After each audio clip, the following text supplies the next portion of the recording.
Bonjour et bienvenue dans l'émission de voyance. Christophe, votre voyant, répond à toutes vos questions.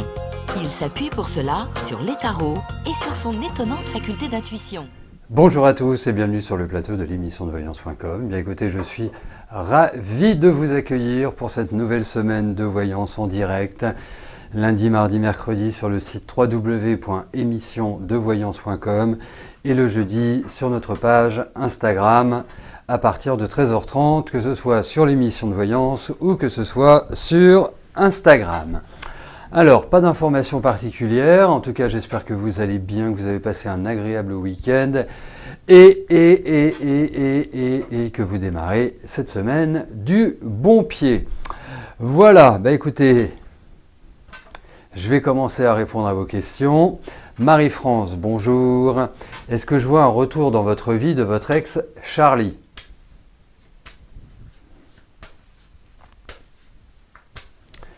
Allez.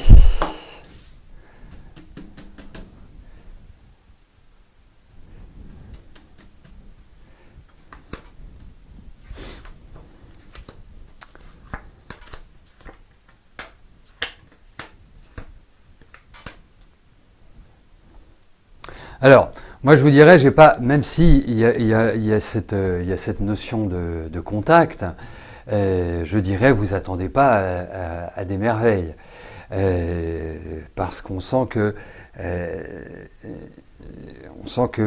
il y a quand même des situations de vie, il y a quand même une atmosphère, une ambiance qui ne me paraissent pas, je dirais, extraordinaire pour un retour et repartir comme ça sur de nouvelles bases en se disant ok, on se connaît, on connaît nos qualités, nos défauts, on va essayer de faire avec. Et effectivement, moi je trouve déjà que vous n'avez pas forcément la même façon de voir la vie, vous n'avez pas forcément la même façon de voir le quotidien. Donc compliqué. Après que il y ait du contact, qu'il y ait on se cherche peut-être, mais de là à dire que il y a une espèce de retour et qu'on repart comme en 40, ça me laisse un peu perplexe pour tout vous dire. Comme si en fait la situation avait du mal à se décanter, à retrouver une énergie plus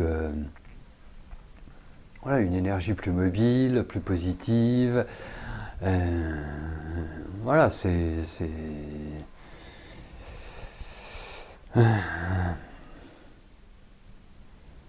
Non, moi je suis pas d'accord avec vous. Moi je suis pas d'accord avec vous. Il est tout à fait possible de repartir sur des bases nouvelles avec un ex. Ça dépend aussi pourquoi on se sépare. Voilà, si on se tape dessus, si on n'arrête pas de se disputer, effectivement, il sera complexe de retrouver une énergie au-delà de cela. Mais si vous vous quittez pour des mauvaises raisons et que vous vous apercevez qu'en fait les énergies ensemble sont positives, voilà, ça arrive, je vous le concède, c'est plutôt minoritaire. Mais bon, on ne sait jamais dans la vie, excusez-moi, comme ça ça évitera d'être. On ne sait jamais. Voilà, faut toujours. Mais effectivement, il faut voir les raisons qui ont poussé à la séparation et au dysfonctionnement du couple. Non, mais bien sûr. Voilà, mais il faut toujours garder une part d'optimisme dans la vie. On ne sait jamais, la vie a tellement plus d'imagination que nous. Allez, bon, Corinne, bonjour. Mais Cléophée, vous avez le droit de donner votre avis. Nous sommes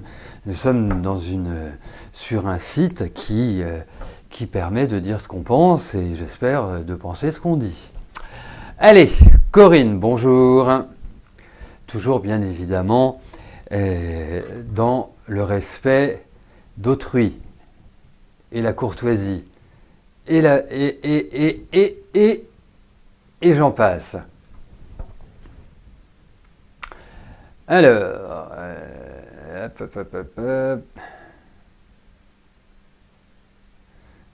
Hop. Allez, j'en viens à votre question, Corinne. Depuis septembre, vous cherchez à vendre un appartement sur Lyon dans le cadre de la liquidation du patrimoine. Allez-vous trouver rapidement un acquéreur?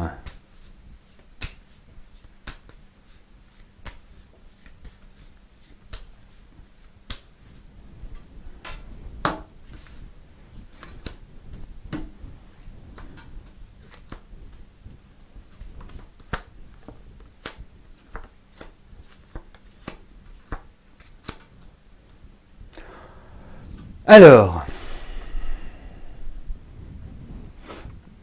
ah bah ça Mathilde, vous voyez ça avec Stella, hein. Moi là,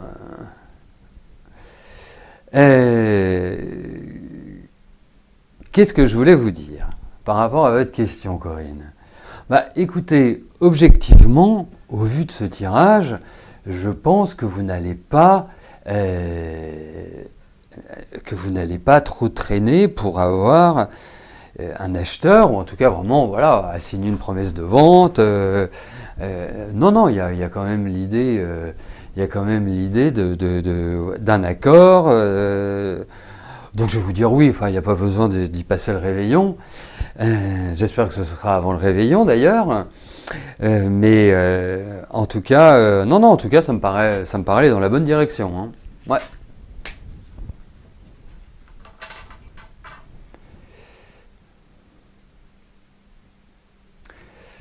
Alors, attendez, je regarde juste quelque chose.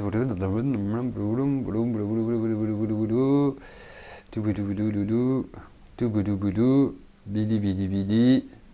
Bidi, bidi. Bon. Stella, s'il te plaît, est-ce que tu peux conseiller à Corava, qui n'arrive pas à avoir l'image, de fermer son navigateur et de revenir, ou bien de changer de navigateur? Merci Stella. Lydie, bonjour.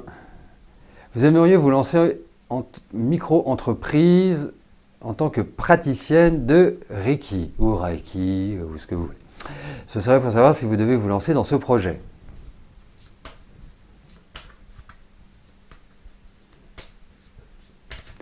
Allez, voyons pour votre activité de Reiki.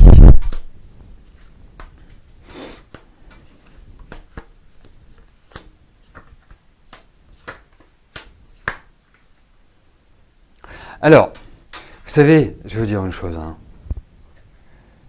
Dans la vie, à des moments donnés, il faut se lancer.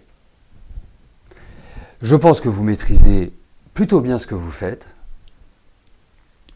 Je pense aussi que vous y réfléchissez quand même depuis pas mal de temps et qu'il y a une énorme hésitation, comme s'il y avait de la peur de vous lancer. Vous voyez, comme si vous disiez, allez, j'y vais, mais vous vous freinez.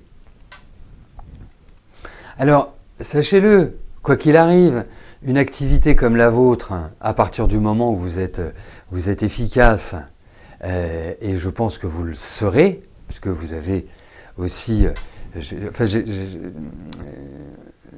j'aime bien, j'aime bien ce que je vais dire là dans 2 secondes, qui concerne votre état d'esprit, qui concerne votre fonctionnement. Ce que j'aime bien chez vous, c'est qu'en même temps, il y a de l'intuition, mais vous avez un côté cartésien, je dirais terre à terre, ancré, très important quand on exerce nos activités. Pour pas partir en live à des années-lumière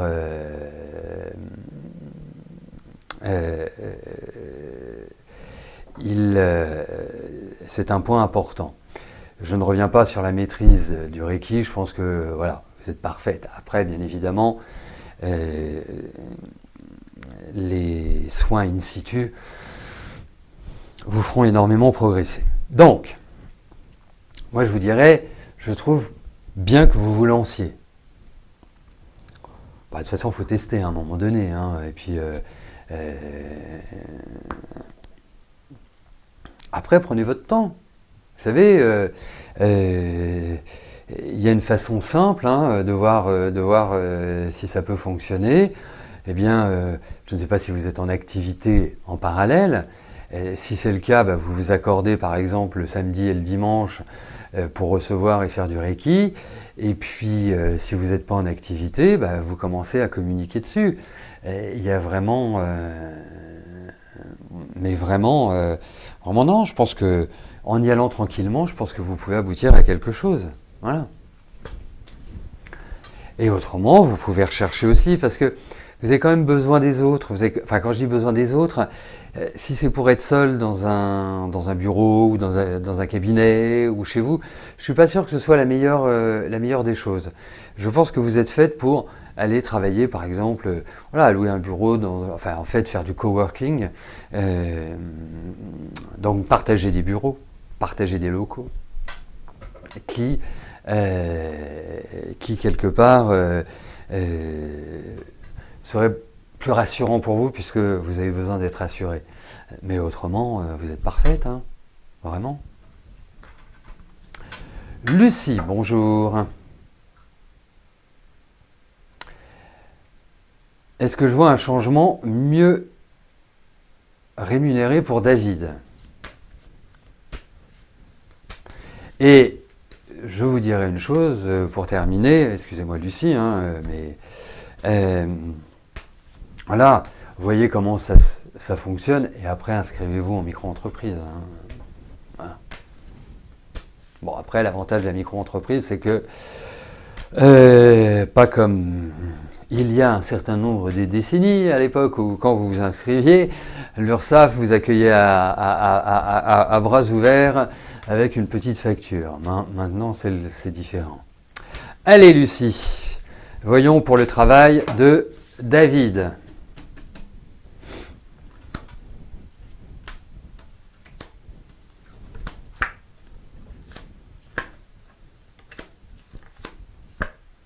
Bon, écoutez, il n'y a pas forcément de changement dans l'immédiat, disons-le.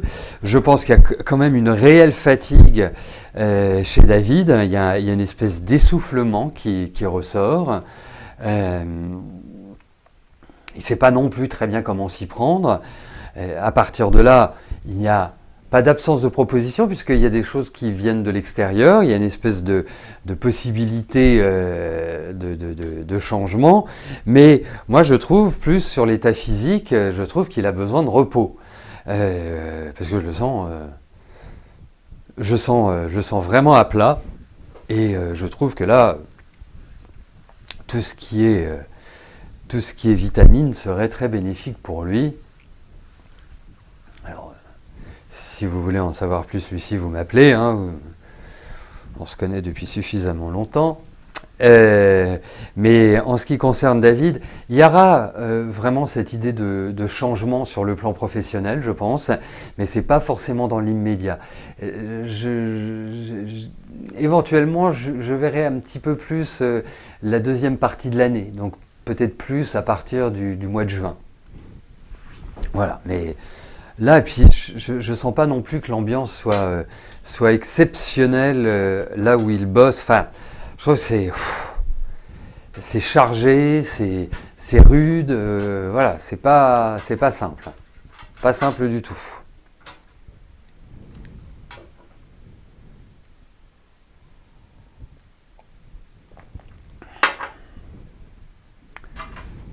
Angela, bonjour. Voilà de retour après cette longue absence, car vous en êtes toujours au même point qu'en 2018. Vous êtes toujours en galère, vous avez dû faire un plan de surendettement. Est-ce que je vois une issue à vos soucis dépressifs, toujours anxieuse pour les autres?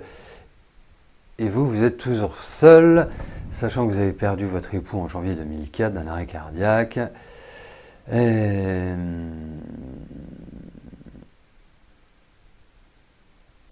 Alors,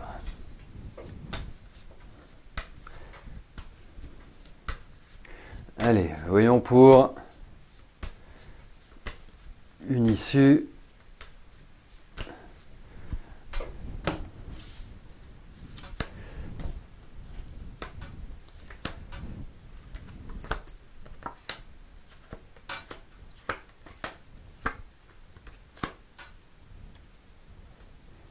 Alors, vous savez, dans la vie, malheureusement, d'une certaine manière, on dit toujours qu'on prête qu'aux riches. Ce qui est plutôt le cas, hein, il faut quand même le dire. Hein. Si vous allez voir votre banquier et que vous n'avez pas d'argent, il ne va pas exercer son métier, c'est-à-dire de vous prêter de l'argent. En revanche, si vous en avez plein, c'est une véritable carpette. Bref. Je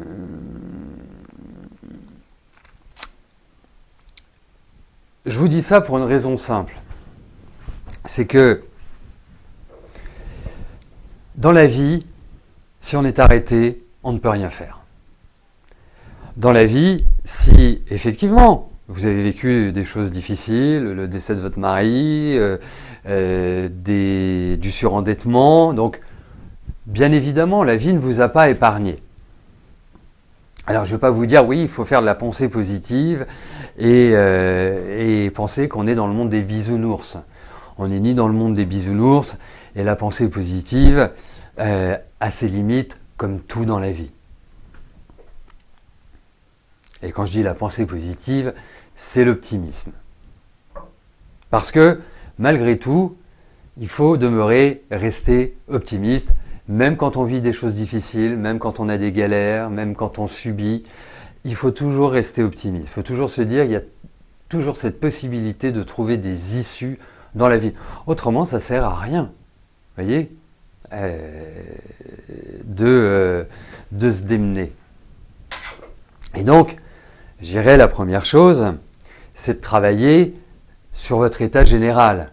C'est-à-dire que, pour moi, la dépression n'est pas une finalité et n'est pas irréversible. Donc il faut trouver, il y a des tas de moyens de pouvoir lutter contre la dépression. On peut aller voir un psychologue, on peut aller voir un psychiatre, on peut aller voir un hypnothérapeute, une praticienne en EMDR par exemple, qui peut justement nous aider. Et ça, je globalise, hein, vous l'avez bien compris, j'ai pris du médical et du paramédical et ce qu'on pourrait classer comme étant les médecines parallèles ou les médecines douces. Chacun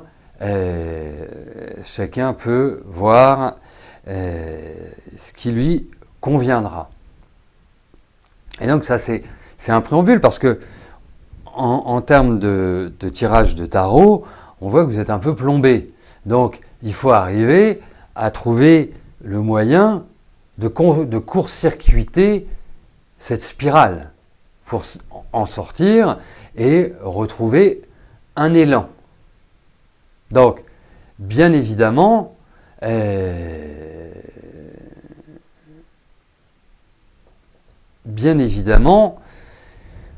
y a toujours un travail personnel à faire parce qu'il n'y a pas de magicien dans la vie qui, d'un coup de baguette magique, va vous faire retrouver le sourire, va vous faire gagner au loto, va vous sortir de tous vos ennuis.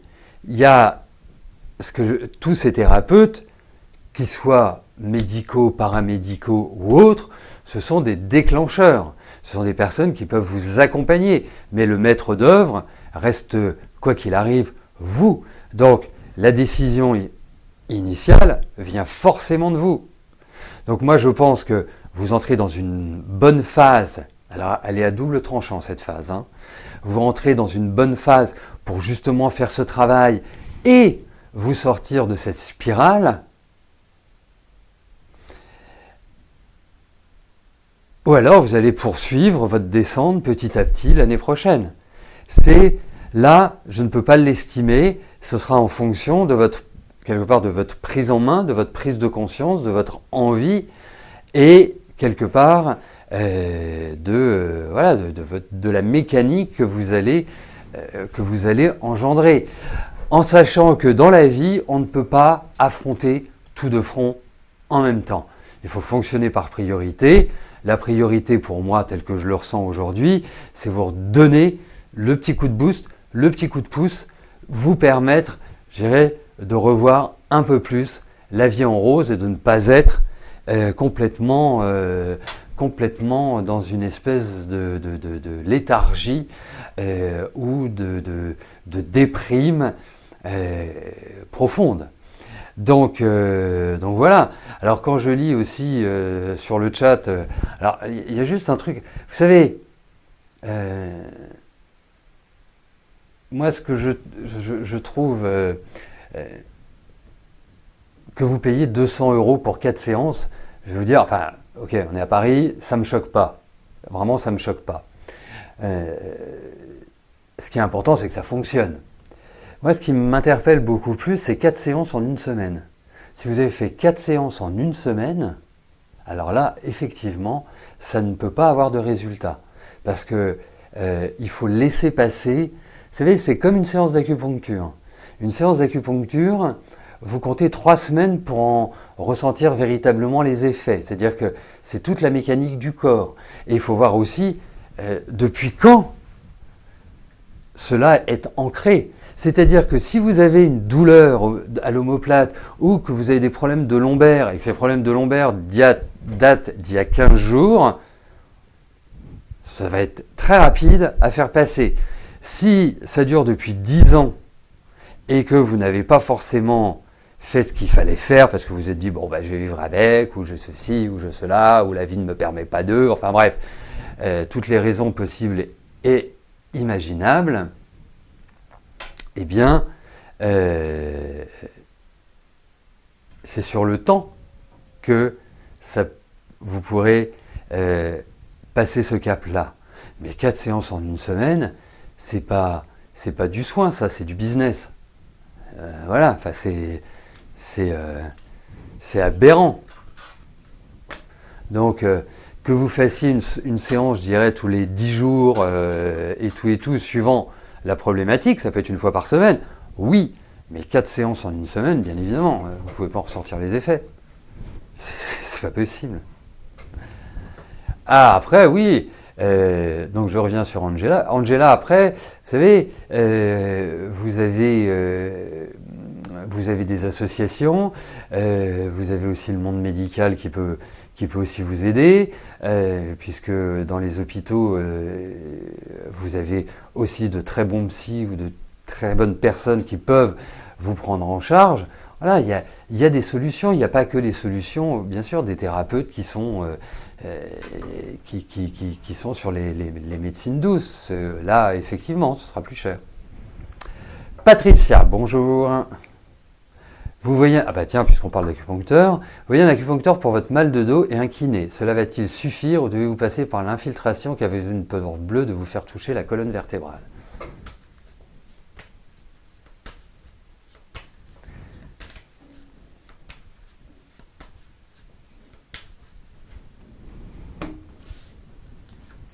Allez, voyons pour votre dos ce qui ressort.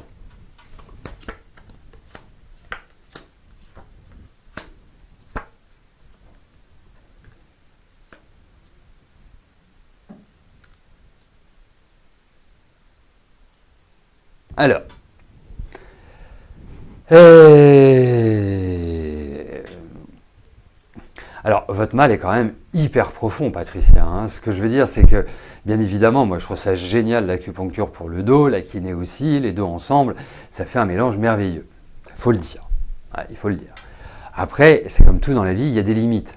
Mais comme les limites des infiltrations, hein, les infiltrations, ça peut fonctionner comme pas fonctionner, ça peut vous soulager un mois, comme ça peut vous soulager un an. Mais c'est pas du définitif. Hein, on recouvre juste pour supprimer, tant qu'on peut, la douleur. Alors, moi je pense que, effectivement, ça va vous faire du bien. Mais de là à vous dire que c'est cette association acupuncture et kiné, je ne suis pas complètement certain que ça solutionne définitivement et de manière pérenne la problématique que vous avez. Pourquoi ? Parce que c'est hyper ancré, c'est profond, c'est pas juste quelque chose voilà, de superficiel. Et on sent que il y a vraiment des douleurs. Enfin, il y a de l'intensité dans vos douleurs. Donc, quelque part, oui, faites-le parce que c'est pas mal. Vous pouvez essayer aussi, alors je ne sais pas où vous habitez géographiquement, mais notre médecin ayurvédique voyage quand même à travers la France. Et je peux vous dire qu'en termes de... sur ce plan-là, il en a soulagé beaucoup plus d'un, et à commencer par ma maman. Donc là, donc ça peut être une option aussi. Mais effectivement, vous avez raison, mais on a l'impression que vous avez des trucs qui chevauchent, des trucs qui se pincent, enfin c'est un peu Beyrouth votre dos, si je puis me permettre.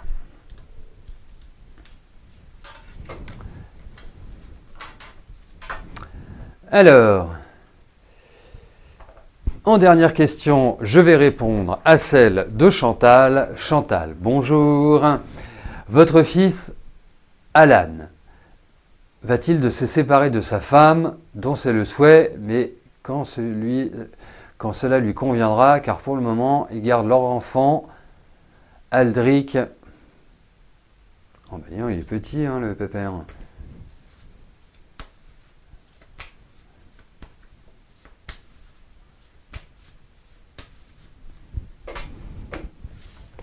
Allez, voyons Aldric et sa femme.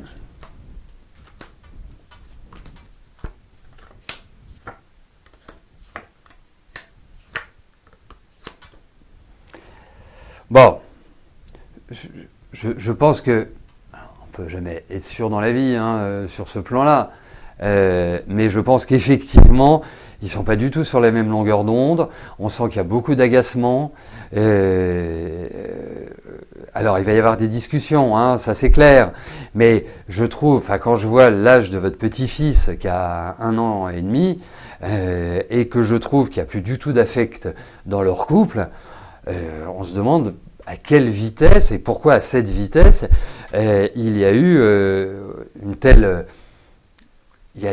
discorde, ou il y a une telle désaffection l'un pour l'autre. Il y a beaucoup de tensions.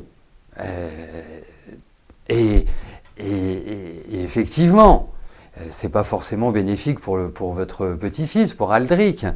Donc oui,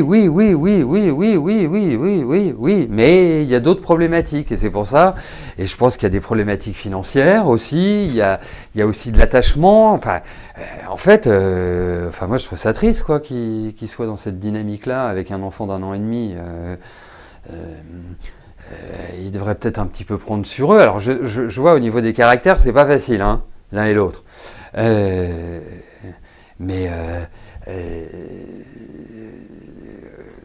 Surtout que, je sais pas si vous êtes toujours avec le papa d'Alan, mais la portée d'un divorce, c'est toujours assez difficile pour les enfants, hein. Donc il faut quand même peser le pour et le contre, et pas réagir de manière égoïste. Mais effectivement, leur couple, ça manque d'amour. Voilà, écoutez, nous arrivons au terme de notre émission. Je vous donne rendez-vous demain à partir de 13h30 pour notre prochaine émission de voyance en direct. D'ici là, portez-vous bien et je vous dis à plus tard. Merci, bye bye.